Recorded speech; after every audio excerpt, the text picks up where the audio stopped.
مائدہ کا تعارف۔ یہ سورہ حضور نبی کریم صلی اللہ علیہ وسلم کے مبارک زندگی کے بالکل آخری دور میں نازل ہوئی ہے۔ علامہ ابو عیان رحمۃ اللہ علیہ فرماتے ہیں کہ اس کے کچھ حصے صلح حدیبیہ، کچھ فتح مکہ اور کچھ حجۃ الوداع کے موقع پر نازل ہوئے تھے۔ اس زمانے میں اسلام کی دعوت جزیرہ عرب دیپ کے پورے علاقے میں اچھی طرح پھیل چکی تھی۔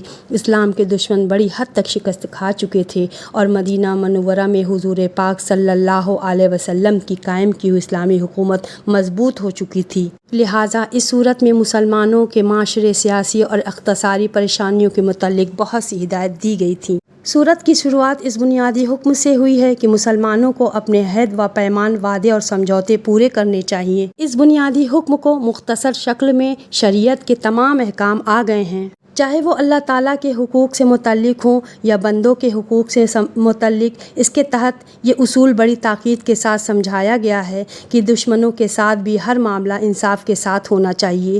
یہ خوشخبری دی گئی کہ اسلام کے دشمنوں کو اب اسلام کے بڑھنے اور پھیلنے سے مایوسی ہو چکی ہے اور اللہ نے اپنا دین مکمل فرما لیا ہے۔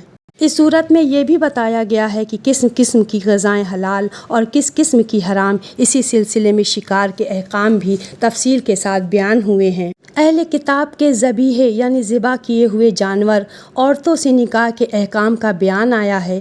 چوروں اور ڈاکوؤں کی شرعی سزائیں مقرر فرمائی گئی ہے۔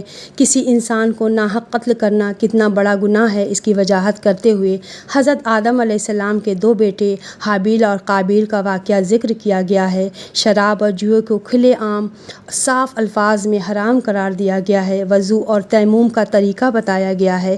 یہودیوں اور عیسائیوں نے کس طرح اللہ تعالیٰ سے کیے ہوئے عہد کو توڑا، اس کی تفصیل بیان فرمائی گئی ہے۔ مائدہ عربی بھاشا میں دسترخوان کو کہتے ہیں۔ اس سورت کی آیت نمبر 114 میں یہ واقعہ بیان ہوا ہے کہ حضرت عیسیٰ علیہ السلام سے ان کے پیروکاروں نے یہ دعا کرنے کی فرمائش کی تھی کہ اللہ ان کے لیے آسمانی غذاؤں کے ساتھ ایک دسترخوان نازل فرمائے۔ اس واقعے کی مناسبت سے اس سورت کا نام مائدہ یعنی دسترخوان رکھا گیا ہے۔